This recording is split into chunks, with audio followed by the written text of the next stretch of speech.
ಮಧ್ಯಪ್ರಾಚ್ಯದಲ್ಲಿ America ಯುದ್ಧ ನೌಕೆಗಳ ನಾಕಾಬಂದಿಯನ್ನ ಹಾಕಲಾಗಿದೆ. 16ಕ್ಕೂ ಹೆಚ್ಚು ಅಮೆರಿಕ ಯುದ್ಧ ನೌಕೆಗಳಲ್ಲಿ ಲಂಗರ್ ಹಾಕ್ತಾ ಇರೋದು ಆತಂಕಕ್ಕೂ ಕಾರಣವಾಗ್ತಾ ಇದೆ. ಪೂರ್ವ ಮಧ್ಯಪ್ರಾಚ್ಯದಲ್ಲಿ ಬೀಡು ಬಿಟ್ಟಿದೆ ಈಗ ಯುದ್ಧ ನೌಕೆಗಳು.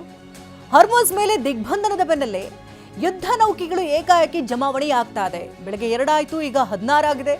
ಕೆಂಪು ಸಮುದ್ರದಲ್ಲೂ ನಿಯಂತ್ರಣಕ್ಕೆ ಮುಂದಾದ ಅಮೆರಿಕ. ಹೌತಿಗಳ ದಾಳಿಯನ್ನು ತಪ್ಪಿಸೋದಕ್ಕೂ ಕೂಡ ಯುದ್ಧ ನೌಕೆ ನಿಯೋಜನೆ ಮಾಡಲಾಗ್ತಾ ಇದೆ.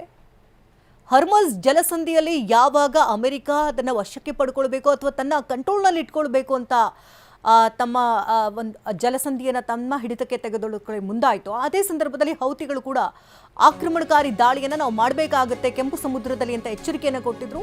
ನಂತರದಲ್ಲಿ ಆಗ್ತಾ ಇರುವಂತಹ ಬೆಳವಣಿಗೆಗಳಿದು. ಹಾರ್ಮುಜ್ ದಾಟಿದ ಭಾರತದ ಮತ್ತೊಂದು ಹಡಗು ಪಾಯಾ ಲೆಬರ್ ಶಿಪ್ ದುಬೈನಿಂದ ಭಾರತದ ಪಯಣವನ್ನು ಬೆಳೆಸ್ತಾ ಇದೆ. ಅಮೆರಿಕ ದಿಗ್ಬಂಧನದ ಬಳಿಕ ಮೊದಲ ಹಡಗು ಸಂಚಾರ ಆಗ್ತಾ ಇದೆ. ಅಮೆರಿಕ ದಿಗ್ಬಂಧನದ ಬಳಿಕ ಭಾರತದ ಹಡಗು ತಾಯ್ನಾಡಿಗೆ ಬರ್ತಾ ಇದ್ದು, ಹಾರ್ಮುಜ್ ಮೇಲೆ ದಿಗ್ಬಂಧನ ಹೇರಿರುವಂತ ಅಮೆರಿಕ.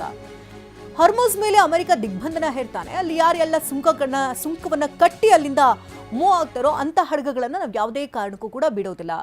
ಇರಾನ್ನ ಹಡಗುಗಳು ಯಾವ್ದ್ಯಾವ್ದು ಅಲ್ಲಿಂದ ಹೊರಡುತ್ತೋ ಅದೆಲ್ಲವನ್ನ ಕೂಡ ನಾವು ಧ್ವಂಸ ಮಾಡ್ತೇವೆ, ನಾಶ ಮಾಡ್ತೇವೆ ಅನ್ನುವಂಥ ಎಚ್ಚರಿಕೆಯನ್ನ ಅಮೆರಿಕ ಕೊಟ್ಟಿತ್ತು.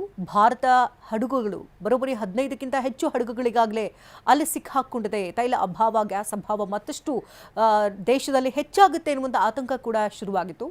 ಇದೆಲ್ಲದರ ಬೆನ್ನಲ್ಲೇ ಭಾರತದ ಮತ್ತೊಂದು ಹಡಗು ಇದೀಗ ಪಾಯಾ ಲೆಬರ್ ಶಿಪ್ ದುಬೈನಿಂದ ಭಾರತದತ್ತ ಇದೀಗ ಪಯಣವನ್ನು ಬೆಳೆಸ್ತಾ ಇದೆ. ಅಮೆರಿಕ ದಿಗ್ಬಂಧನದ ಬಳಿಕ ಮೊದಲ ಹಡಗು ಸಂಚಾರ ಆಗ್ತಾ ಇರುವಂಥದ್ದು. ಹಾರ್ಮುಜ್ ಮೇಲೆ ದಿಗ್ಬಂಧನವನ್ನು ಅಮೆರಿಕ ಹೇರಿರುವಂತಹ ಬೆನ್ನಲ್ಲೇ ಭಾರತದ ಹಡಗು ಬರ್ತಾರೆ. ಅಮೆರಿಕದ ಹಾರ್ಮುಜ್ ದಿಗ್ಬಂಧನಕ್ಕೆ ಚೀನಾ ಸಡ್ಡು ಹೊಡೆದಿದೆ. ಹಾರ್ಮುಜ್ ಜಲಸಂಧಿಯನ್ನ ದಾಟಿ ಚೀನಾದ ಹಡಗು ಮುಂದೆ ಸಾಗ್ತಾ ಇದೆ. ರೆಡ್ ಸ್ಟಾರಿ ಹೆಸರಿನ ಮಧ್ಯಮ ಶ್ರೇಣಿಯ ಟ್ಯಾಂಕರ್ ಇದು. 2023ರಲ್ಲಿ ವಾಷಿಂಗ್ಟನ್ನಿಂದ ಕಪ್ಪು ಪಟ್ಟಿಗೆ ಸೇರಿದಂತಹ ಶಿಪ್ ಇದು. ಇರಾನ್ ಬಂದರಿನಿಂದ ನಿರ್ಗಮಿಸ್ತಾ ಅನ್ನೋದು ಇನ್ನೂ ಕೂಡ ಸ್ಪಷ್ಟವಾಗಿಲ್ಲ. ಒಟ್ಟಿನಲ್ಲಿ ಚೀನಾದ ಹಡಗು ಅಂತ ಹೇಳಲಾಗ್ತಾ ಇದೆ. ಜಲಸಂಧಿಯನ್ನ ದಾಟಿ ಈಗ ಚೀನಾದ ಹಡಗು ಹೊರಡ್ತಾ ಇದೆ. ಇದೇ ಹಡಗು ರೆಡ್ ಸ್ಟಾರಿ ಹೆಸರಿನ ಮಧ್ಯಮ ಶ್ರೇಣಿಯ ಟ್ಯಾಂಕರ್ ಇದು.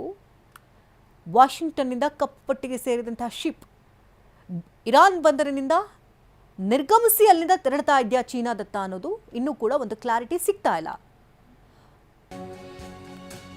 ಮಧ್ಯಪ್ರಾಚ್ಯದಲ್ಲಿ ಅಮೆರಿಕ ಹಸ್ತಕ್ಷೇಪಕ್ಕೆ ಚೀನಾ ಕೆಂಡುವಾಗ್ತಾ ಇದೆ. ಅಮೆರಿಕ ಅಧ್ಯಕ್ಷ ಕ್ಸಿ ಜಿನ್ಪಿಂಗ್ ಪರೋಕ್ಷ ಎಚ್ಚರಿಕೆಯನ್ನು ಕೊಡ್ತಿದ್ದಾರೆ. ಮಧ್ಯಪ್ರಾಚ್ಯ ದೇಶಗಳ ಸ್ವಾತಂತ್ರ್ಯಕ್ಕೆ ಧಕ್ಕೆ ತರಬಾರದು, ಕೊಲ್ಲಿ ರಾಷ್ಟ್ರಗಳ ರಾಷ್ಟ್ರೀಯ ಸಾರ್ವಭೌಮತ್ವವನ್ನು ಗೌರವಿಸಬೇಕು ಅಂತ ಹೇಳ್ತಿದ್ದಾರೆ. ಮಧ್ಯಪ್ರಾಚ್ಯದಲ್ಲಿ ಶಾಂತಿ ಸ್ಥಾಪನೆಗೆ ಒತ್ತು ನೀಡಬೇಕು, ಜೊತೆಗೆ ಶಾಂತಿ ಸ್ಥಾಪನೆ ಪ್ರಸ್ತಾಪವನ್ನ ಮುಂದಿಟ್ಟಿದ್ದಾರೆ ಕ್ಸಿ ಜಿನ್ಪಿಂಗ್.